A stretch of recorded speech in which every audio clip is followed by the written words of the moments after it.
Welcome this evening for Sunday Night Prime, and I'm always happy to have you join us. Whether Catholics or not, we're delighted, and we're happy to hear from our Protestant and Jewish, and once in a while, Muslim friends. And we want the program to be comfortable to everybody. If you'd like to get hold of me, write me a note or ask me a question, Sunday Night Prime at EWTN.com. That's one word, Sunday Night Prime at EWTN.com. I'll be happy. I'm not going to be answering. I get a lot of letters, and my life is too complicated to answer letters. So, but if you write me a letter and tell me you can't listen to me anymore, I'll be all set. Now, we have two very fine and interesting guests this evening, and we're talking about Haiti. Haiti is the poorest country in the Western Hemisphere. It was very poor already, and then it was hit by the terrible earthquake that hit Haiti. Unthinkable. And since that time, my very good friend, Charlie Moran, I want you to meet Charlie, and he forms a thing called Friar Suppliers. He collects food for the friars and sisters of the Friars and Sisters of the Renewal, Franciscans of the Renewal, our community. We try as possible to live on begged food. Now, it's not obviously that we're starving, because we are here this evening, tonight, also with Brother Crispin, Rinaldi, one of our very fine brothers, who runs our the St. Anthony Shelter for Renewal, the homeless shelter for men. For renewal. And you're yourself from? I'm from Waterbury, Connecticut originally, but I've been in the Bronx for many years. Many years. I'm sort of an adopted New Yorker, and I've been at St. Anthony's for many years as well, yes. Serving the homeless men and the local community. It's a wonderful, wonderful work, and I'm so grateful to you. When I was 14 years old, I knew that I was going to become, I knew when I was 7 I was going to be a priest, but I was 14, I was going to be a religious, and I wanted to work with the homeless.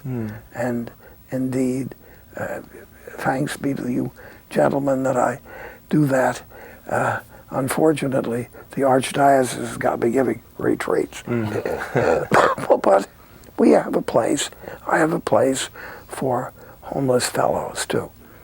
Now we're going to be talking about Haiti. Haiti, as I said, the poorest country in the Western Hemisphere. And after the earthquake, I wonder if it isn't one of the poorest countries in the world. Charlie, you've been working there for how many years? I started my work in Haiti in 2004. Father Conrad, who's also a CFR, he had asked me to, if each month I would purchase for him 200 pounds of food. We did chicken, and we froze it, and then FedEx paid for us to ship 200 pounds of food every single month to a parish in Haiti. And that was the beginning. That was the very beginning. 200 pounds of chicken. Every single month for 2 years. Yeah, but a whole lot of other things since then. A whole lot of things since then. After 2 years, we decided to go down to Haiti to see what needed to get done. Our first project was to rebuild a school, put in a medical clinic, put in a kitchen, and put bathrooms in that school. Unfortunately, after the earthquake, the school is completely gone. Oh my! And you built that? We had built that back in 2004. Since then, right after the earthquake, we actually moved to a different parish that was even poorer than the one we were working in, and it's up in Car 4, which is about 90 minutes north of Port-au-Prince. And after the earthquake, we went there and rebuilt their church because Father's church had collapsed. And you were able to rebuild the church? By the grace of God. Yeah, you know, it's hard for you folks to imagine what it is to a place that is devastated by earthquake. Here in the United States, particularly in the West, in California out there, you do have earthquakes, and it's an awful experience. But they're devastating. Mm-hmm. I was there in Port-au-Prince, standing in front of the cathedral, a beautiful cathedral, completely down to nothing. Mm-hmm. And the Archbishop had been killed in the collapse of the cathedral. It's a tragedy that you have to really live with in life. Now, just before we go a little bit further in the work of going on in Haiti, could you tell us, Charlie, what does Friar Suppliers do? Friar Suppliers, what we do is we take care of supplying the needs for the Franciscan Friars and Sisters of the Renewal on a monthly basis. We fill in their gaps. We don't supply them with all their food. We actually fax to them a list and ask them what do they need. It's called a wish list, because friars take their vow of poverty and we don't want to interfere in their vow of poverty. So each month we fax them this list. They fill out the list, and it all gets paid for by different people throughout the United States. Currently, we have about 355 Friar Suppliers on our mailing list that we send a begging letter, both email and by U.S. postage, to each month. What's your address? It's called, the name of our organization is FriarSuppliers.com is our website. Each month you can go and you can read our thing. Again, it's FriarSuppliers.com. Well, that's a wonderful work.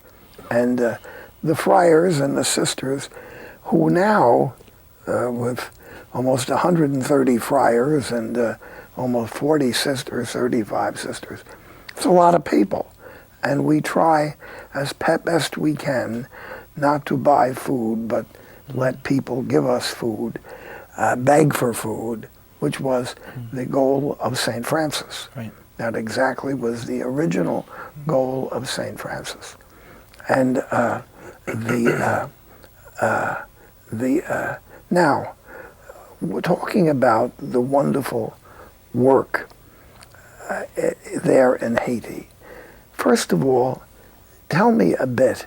You've been there, brother, right? Right. In Port-au-Prince. Right. Yeah. How do we envision this country? Well, it's hard for anybody from the States, especially New York, to envision the devastation and the depth of poverty that people actually live in. I've been to Africa, and I've been working with the poor for about almost 20 years, maybe 25 years if you count my high school years. And I had never seen poverty this profound as when I went to Haiti. We landed in Port-au-Prince, and we took the long drive, as Charlie mentioned, the 90-minute trek, the back of pickup trucks through the villages and through the ghettos and so forth, and heaps of burning, rotting garbage in the middle of the streets in the capital city. People still living in the rubble after the earthquake because they don't have the machinery to remove the rubble. The house collapses. The cathedral, for example, you mentioned the cathedral. I was shocked to see plastic bags sewn together, not even taped, sewn together to make little tents inside the ruins of the cathedral for people to live. And that's common.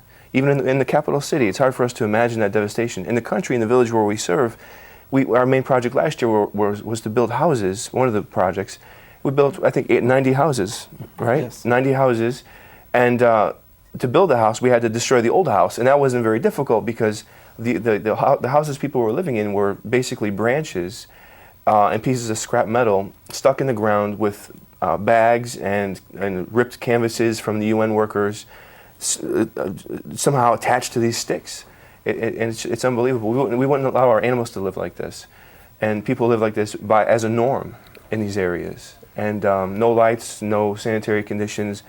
Food is optional, you know.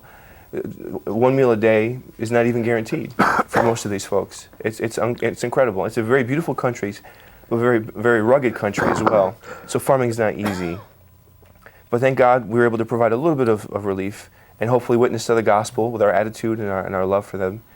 The language was a problem, but soon it disappeared because the love that the Friar Suppliers and the friars showed transcended the language issue, you know, and people knew that they were getting something from the Lord through our work there. No, I think everybody has got a question in their mind. Does the United States government do anything for Haiti? We don't see any things being rebuilt by the governments. Okay, what you do see is little church groups down there doing 90% of the work. Okay, we even met some Amish people on the plane that were going down. They had never been on a plane before, and they were going down there just to work in a medical clinic. But it's all done by small groups of people like Friar Suppliers. Religious people. All religious people, yes. And Catholics, Protestants. All different sects of Protestantism. Yes. And people trying to do something good, something charitable. Everyone's trying to make a difference, and that's all it is. That's what Friar Suppliers is all about. All we want to do is go down there and make a difference in the lives of the Haitian people. Now, as I mentioned to you, the Archbishop had been killed when the cathedral collapsed. And I saw the cathedral shortly after I was there. It was as anything like, because not rebuilding the cathedral, I'm sure, that must have been built by the French years ago. It was a very French-looking cathedral. Right. The country probably was more prosperous 100 years ago or 50 years ago than it is right now. Definitely. It was, yes. Definitely. Because France had a strong commitment to the country at that time. And the people speak French, right? Yes, they do. They speak Creole, which is a mixture of French and Spanish put together. I mean, you do see some rebuilding, some clear, like from last year. I did notice that at least they were cleaning out the streets a little bit more than when I was there the year before. You at least could make it through the streets with your vehicle, where when we went 6 months after the earthquake, it was very difficult to go up and down most of the streets. But at least last year, most of the main roads were passable. The rubble was still by the side of the road, but you at least could get through it. Now, large numbers of people leave Haiti, I believe, right? A lot of people leave the countryside and come into Port-au-Prince because they think that things will be better in the city, which is completely wrong, because most of there's food out in the country, there's land out in the country, and that's why we do our work out in the country, so that we can keep the people in the country. We just had a man named Bill Erdman go down to Haiti to work with the Haitian farmers there and teach them how to farm their land so that they can produce food for their family. As Brother said, most people in Haiti only eat once a day if they're lucky. But Bill did a great job. He was down there for a week. We had shipped supplies down for him ahead of time, and then he taught them how to set up a vegetable program. He brought them down seeds to teach them. He showed them how to set up a small greenhouse so they can start their crops ahead of time. Well, it's a place that just filled with need. Yes. And I'm hoping that our audience will figure out different ways that we may be able to help Haiti, and I'll give you some of the people that could. But we have a number of friends watching our programs who are Protestant, the Protestant groups are doing things there in Haiti as well. Yes, yes. And you mentioned the Amish. They would be down there. I was surprised to go to the airport, flying in and out, and the only people in the airport or on the airplanes seemed to be all NGOs and private groups, grassroots-based organizations, church groups, just on the generosity of the grassroots to really rebuild Haiti. That's all that's there right now. The larger governmental groups seem to be withdrawn. Isn't that sad? So, we'll be back in a couple of minutes, folks.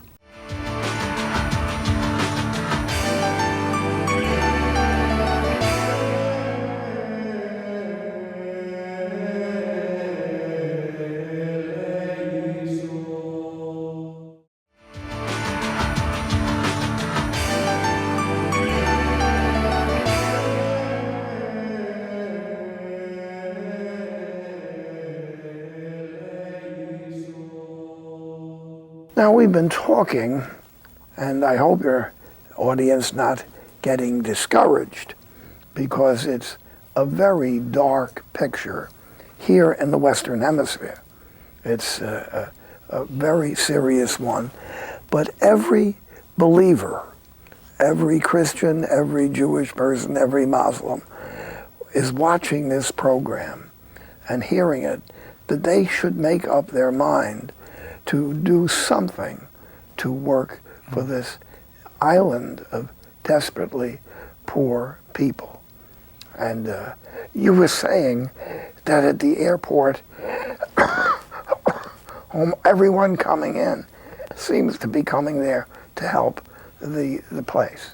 You see large groups of people all packed with lots of suitcases, just like us, coming in, and you'll talk to them, and some are going to work at an orphanage, some are going down to work at a medical clinic. You see lots of doctors from the States. There are Montfort missionaries that are stationed there. There are lots of missionaries of charity. Mother Teresa's order there. The order that we work with, they're called the Little Brothers of St. Teresa of Lisieux. It's a Haitian-born order, and there are currently 105 brothers that are all Haitian that are there, and there are 160 sisters. Isn't that beautiful? Yes.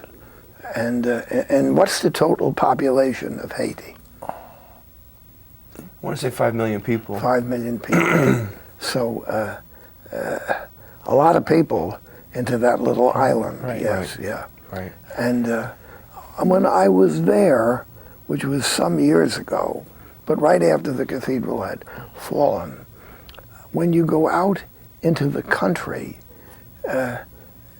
it's rather nice. It's, farms and fields. And I don't know why anybody would go into the city. Right. I think we can measure the damage with the earthquake in dollars and cents and property damage and so forth, but the real toll, not only from the earthquake, but from the hurricanes and the government corruption and everything else, the real price is in the human side of things. When we left the airport terminal, the first thing we were greeted by was a UN tank, and sandbags, right away, unrest. And then just outside the fence where our bus was waiting to pick us up, there were lines of people with missing limbs, young women asking for food, and all these folks would end up or at risk for ending up in the sex trade, human trafficking, slavery, the whole thing. It's so prevalent there. That's the human side of it, and that's the spiritual side of it ultimately. The evil and the presence of sin creeps in to take advantage of that desperate situation among the people, and all these ghastly things are taking place because of the poverty. Now, with this sexual slavery, do they take the women out of Haiti to other countries and get them a plane and kidnapped? It's the whole black market organization of people. Using and selling and buying people for, and there's also reports of harvesting organs among the people, kidnapping people for the organs and selling the organs on the black market. It's just, it doesn't end. The level of disparity doesn't end. I mean, diabolical. Right. It's a nightmare. And what I like to ask the painful question: what does the United States do? It's right outside their country. The thing that struck me was only about a 3.5-hour flight from New York City. 4-hour flight. And it's so close. It felt like it was in our backyard. And do you see any presence of the United States government or State Department doing anything? Well, the local people tell us, and the Little Brothers of St. Therese, people who are in the know, tell us that there's a lot of aid allocated from the United States for Haiti after the earthquake, but it's been, according to them, it's been held up because of the instability in the government and various national security. They want to make sure the money goes to the proper resources and places. But the money's been held up in limbo for years, And where is it? Where did it end up? Who knows? But the people don't believe, and the people who know have not seen it arrive from the United States. They don't trust the government. They trust their church. They trust us when we go down there. Like last year when we went down, like Brother said, we built 90 homes. We brought we had 2 doctors and 8 nurses come down last year. They treated 1,015 people in the medical clinic that Friar Suppliers built, for Father. And on a Wednesday afternoon, we gave food out for a month to 478 people. And it's like every time we go, we never really know why God is sending us on these trips. And I really thought that our mission was to do the houses and build the medical clinic and stuff. But there was another reason we went, okay? And we met this lady on the trip. And her name is Rosalie. And on this DVD, okay, it talks about a lady, okay, who went up to our medical clinic with her 1-year-old little boy and to be treated. And she didn't want any help for herself. She just wanted her baby to be treated. But Rosalie had no legs. Okay, so Rosalie walked 4 hours up a hill to be treated by our medical people. All the missionaries on our group, okay, we were so touched by her that we transformed Rosalie's life. Okay, we built her a house to live in. We built her a bathroom. Since we've come back, we have been sending her supplies so that she can live a lot more comfortably. We are offering this DVD, okay, to anybody who's watching this TV program. All you have to do is send an email to friarsuppliers.com, and we'll mail it out to you. There's also on our website, friarsuppliers.com, is an address that you can write to us, and we'll gladly send this out. For all the things that God gives us, we always owe back, and this is how Brother and I pay back. This year's mission is a little bit different. Last year we built the houses.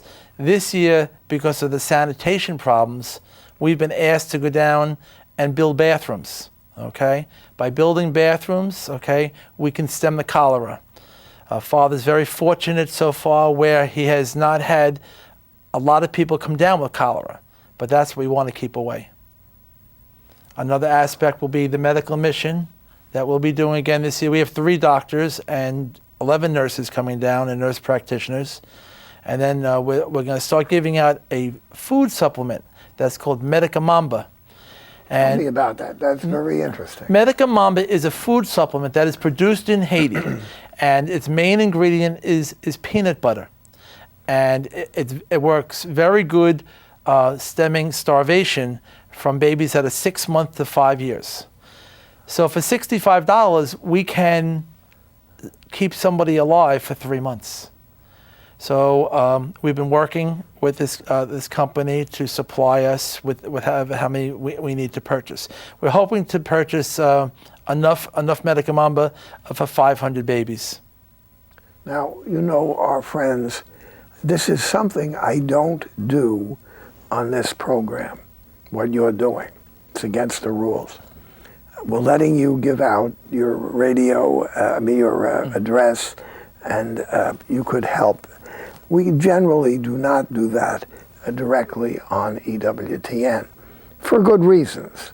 We let people talk about it, but the situation in Haiti is utterly unusual.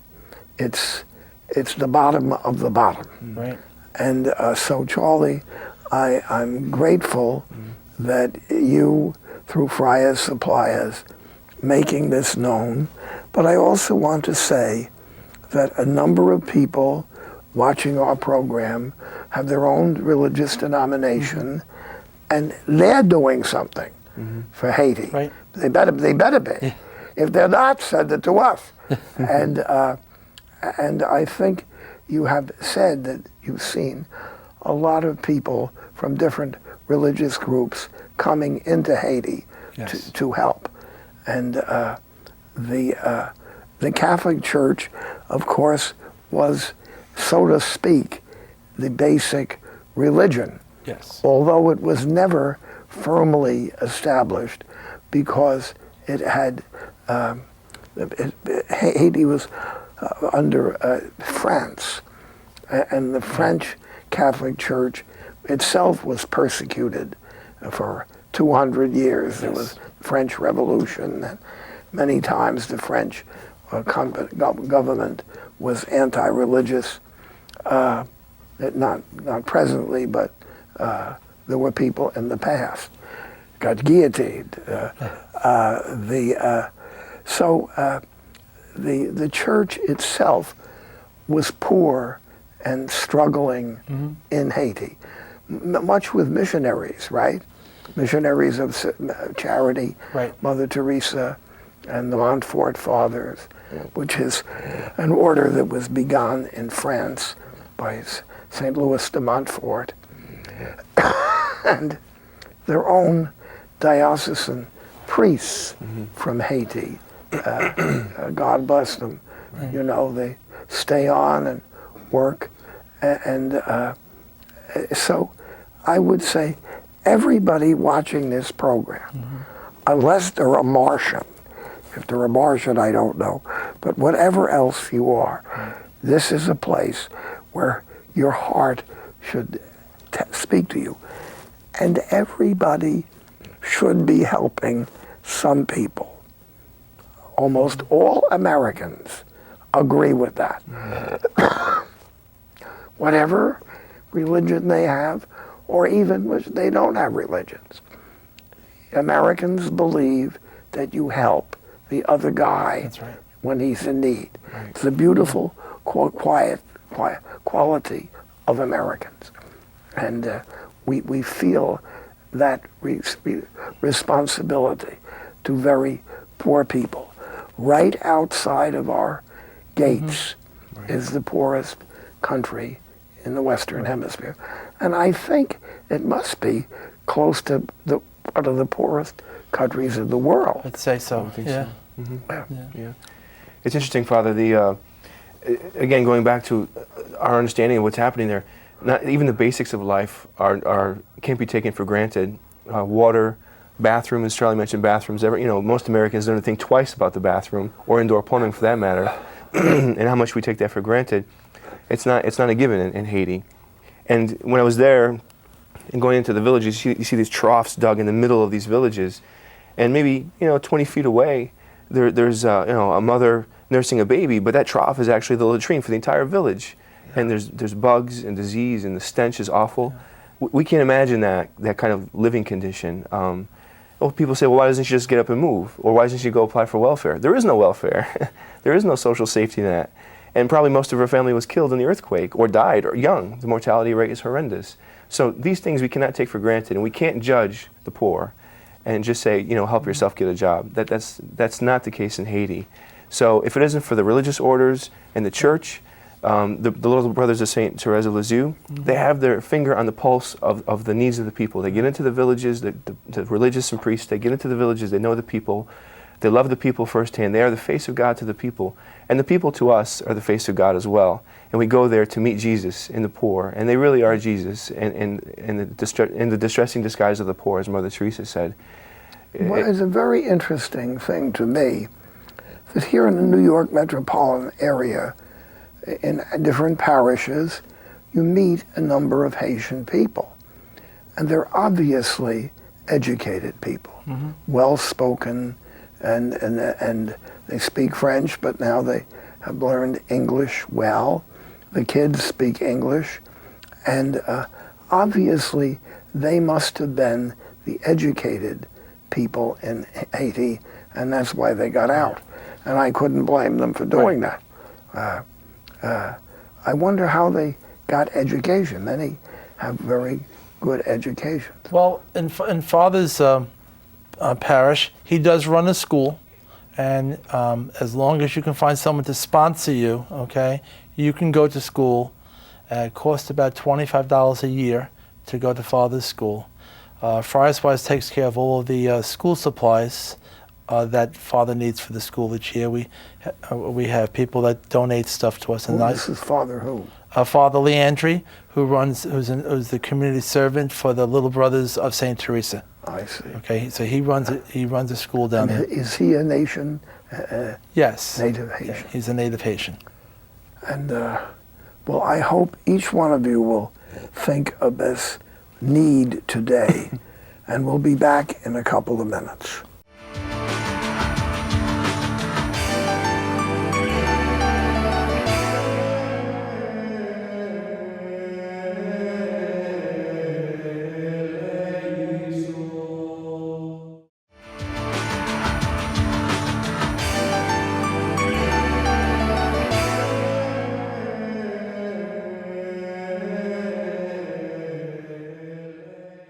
Well, now we're going to have our final part of our program, and this purposely, on my mind, was right after Christmas, because everybody's talking about being helpful to other people to Christmas. And we're talking, as far as I can tell, the most severe need that we're able to talk about here in the United States. I'm sure in Africa there are very severe situations, in some places in Asia, but here right off the coast. And it's careful that you want to be sure that supplies that you sent get there. And that's why Charlie Moran, I put you on this program you started Friar Suppliers. Correct. And that's got an email, right? Yes, it does. Our website is friarsuppliers.com. You can read all about our Haiti project on our website. It gets updated about every other week with all the different things. You can read about the different people who have come on our trip. We have I feel very blessed because the people that come on our trips don't just come from New York and New Jersey. My daughter goes to Franciscan University, and while she was studying at their campus in Austria, I met 4 men that, one guy, Bernie, he comes from Minnesota. Greg comes from Vermont. Alan comes from Illinois. And it was just amazing how these guys asked to come on the trip, and they're coming again this year. And they're all contractors. So for this aspect of the trip, it's great because I'm a florist. So, I mean, I don't know anything about building things. He doesn't look like a florist, but that's all right. So, but these guys are the ones that do the hands-on work. We have about 10 other men who have volunteered that will be coming on the trip to help build the bathrooms. To do the heavy work, we do hire 24 Haitian workers that will be doing the lifting of the concrete blocks to build the small bathrooms. I'm dying to know, what is the bathroom? Do you have, very fancy tiles? No. There's really not even any running water. Okay, it's basically a glorified outhouse. The building will be constructed out of a concrete block. Then there'll be a roof on it that'll be made out of wood and sheet metal.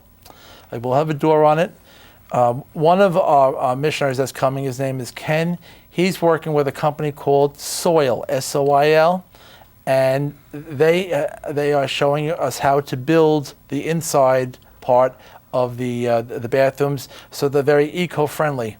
because we can't be putting these bathrooms so that the feces and urine goes into the water supply. We have to make sure that each one of these bathrooms is safe so that the people don't get sick. There's enough of a problem with Haitians getting sick now, so we can't contaminate the water in any manner, shape, or form. Each bathroom costs us about $300 to build. So which Isn't that is amazing? A bathroom, $300. right. No tile floors, no parquet floors. No mirrors, no mirrors. No mirrors. No. We're still trying to figure out whether we should buy doors. Yeah. Another aspect of our trip is a medical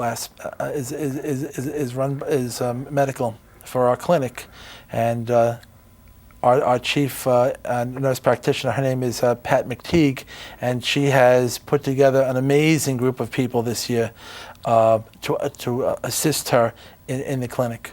We have 3 doctors coming on the trip, and we also have 9 nurses and nurse practitioners. In addition to these lay people, we're very blessed to have 6 religious coming with us. Brother Crispin. We also have Father Harold Brock, our brother Pierre Gateau, who is of Haitian descent, and we're still waiting for one more brother to get permission to come.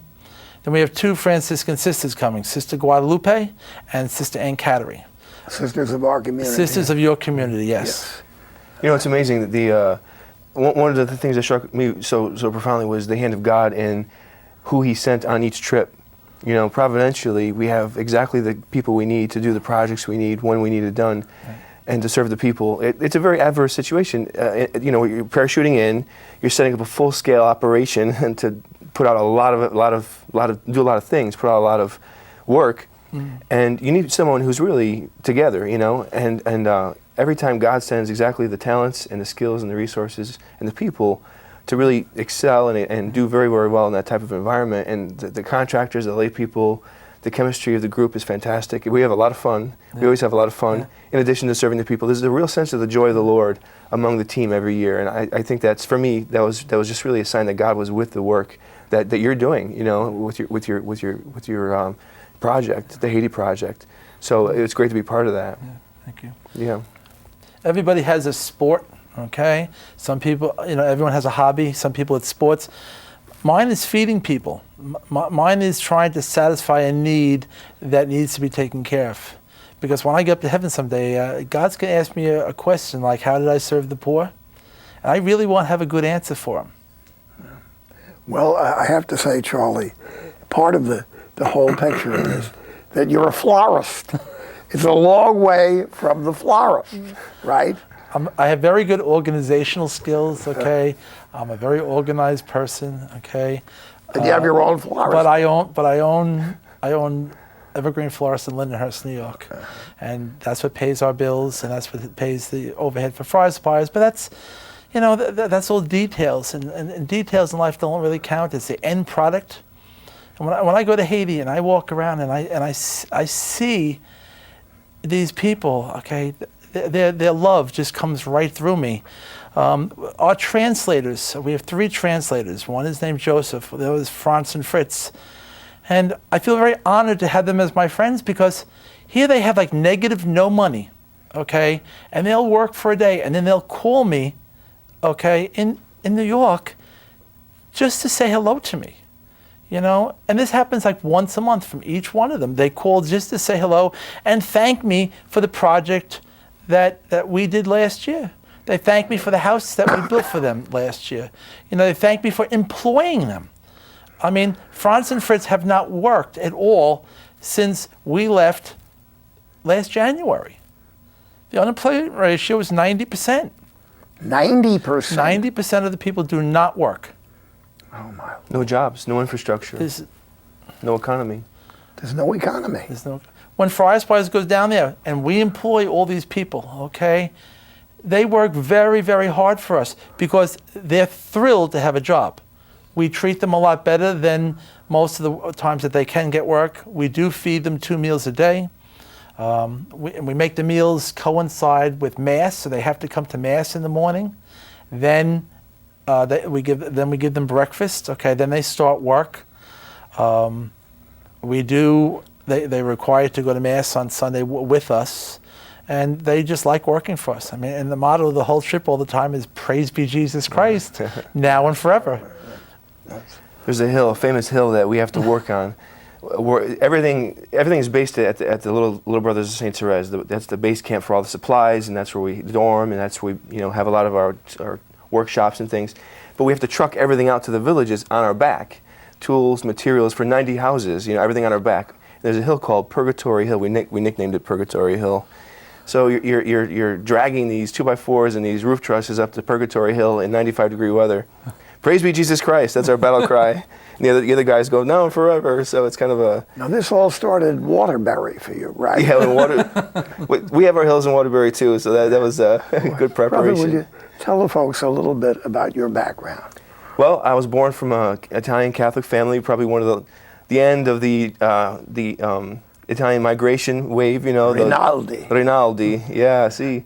And Waterbury, Connecticut, and Catholic school all my years. And at the end of my college years, the Lord called me. After I had a reawakening in my faith, the Lord put it on my heart to serve the poor and to live in community. And I'm a lay brother vocation, which is unusual in our church, And I was drawn to our St. Francis and to our community particularly because we have such a strong lay brother emphasis. And what that means is I'm in vows, but I don't serve as a priest. I serve hands-on with the poor, and I serve as a brother in solidarity to the people with a different emphasis. We live with the priest, but we have a different emphasis in our life in a complementary way. And that's the long and short of it. I've been a brother for about 16 years now. Brother, where are you stationed now? Now I'm stationed in the Bronx.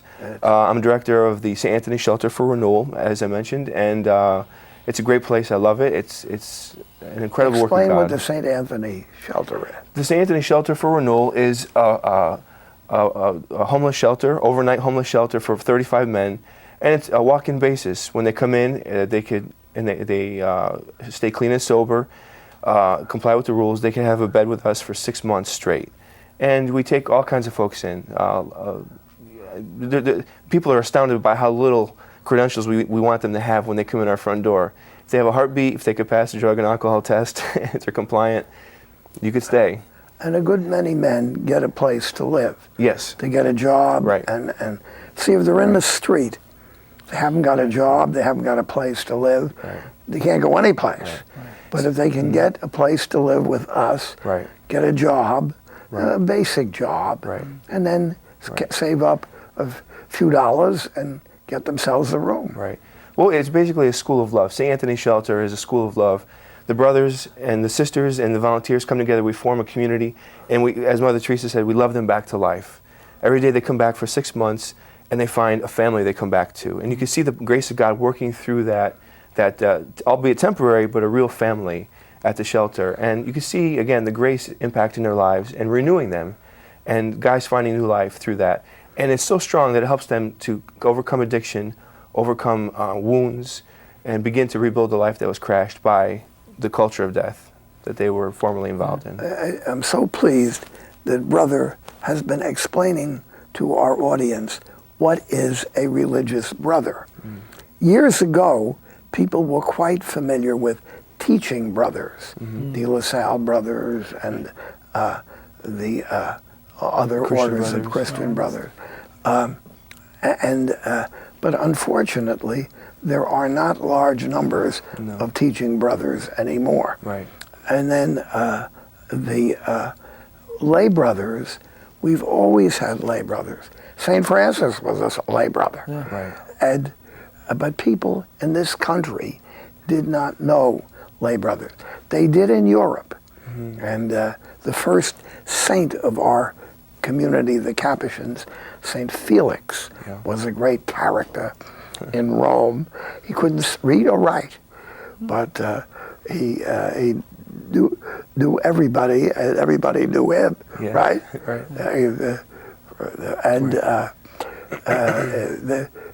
In the history of the Capuchins and the Franciscans, religious brothers were very beloved. And I'm hoping and praying, as I'm getting to the end of my trip, that we are restarting religious brothers in this country. How many? We have 130 friars. How many would be lay brothers? about a quarter of us will be Quarter, brothers, more or less. That beautiful. You know, it's interesting, Father. I think we, as a church and as a community, certainly, we have to get back to that fraternal connection with the people of God. You know, it can't be an institutional experience of the church. People don't want that. They're not nurtured by that. And you always hear people who leave the Catholic Church for a Protestant church or an evangelical church, and they more times than not, they would say, because I connected with the pastor, I connected with the people, I felt like a family.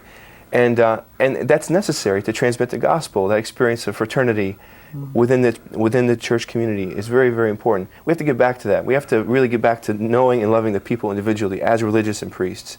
And I think the Friars, the Haitian Project, works with the Little Brothers of St. Therese of Lisieux, who are brothers. It's a community of brothers, and they are bringing the gospel back to the people, one soul at a time.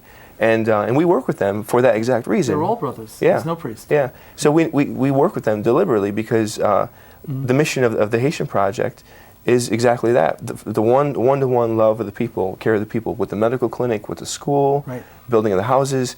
And, you know, how much more personal can you get than building someone a bathroom, you know?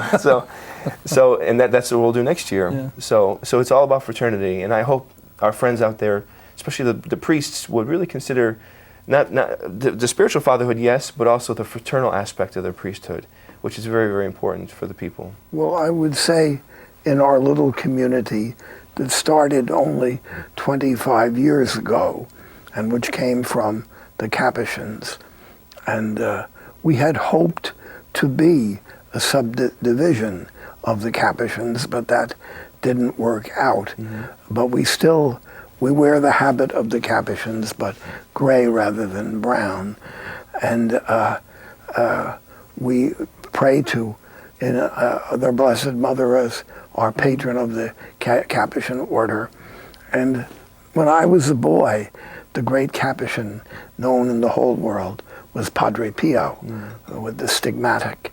And was a great, great holy man. And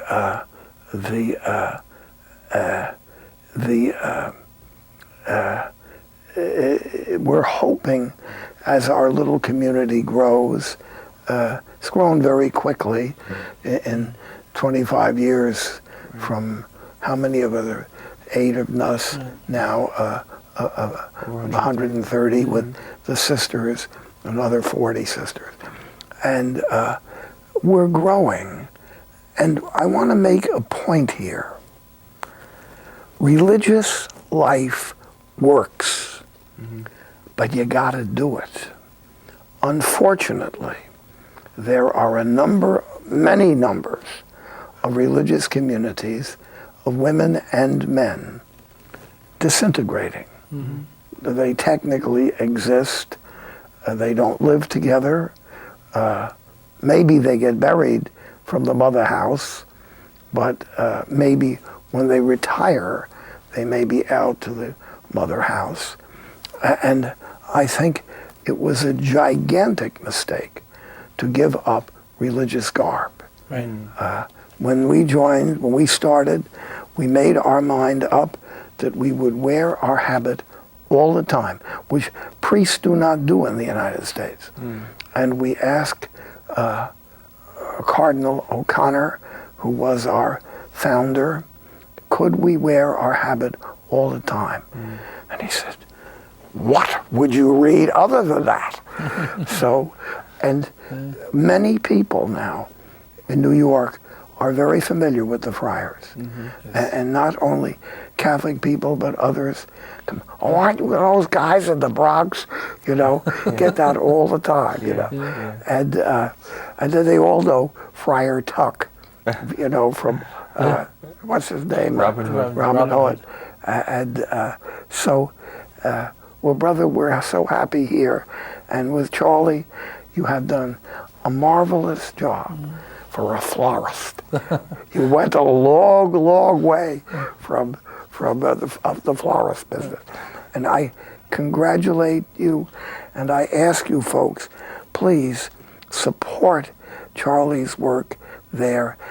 Anything that they're doing there will go directly to the people in Haiti. And I'm so grateful that you could be here with us, and It's a country after an earthquake. Most of us can't even imagine an earthquake on a small island. And I want to also speak kindly at the Haitian people who live in our area, in the New York area. They're always very respectful and quite religious. The priests are familiar with Haitian Catholics. We have our final prayer. O Lord, we thank you in your name to teach us and guide us to care with the poor, the very, very poor of the earth, and help each one of us, of whatever denomination we are, to be generous with the care of the very poor. And God bless you in the name of the Father, and of the Son, and of the Holy Spirit. Amen. Amen. And I always want you to keep supporting EWTN. And I've spent word down to Mother Angelica that I am mentioning her on our broadcast. This great woman, a cloistered nun, did such an immense work of EWTN throughout the world. And it's a great work that has been done by Deacon Bill and many others who have worked together to make EWTN a very powerful voice for the voice of the Holy Spirit in our country. Thank you.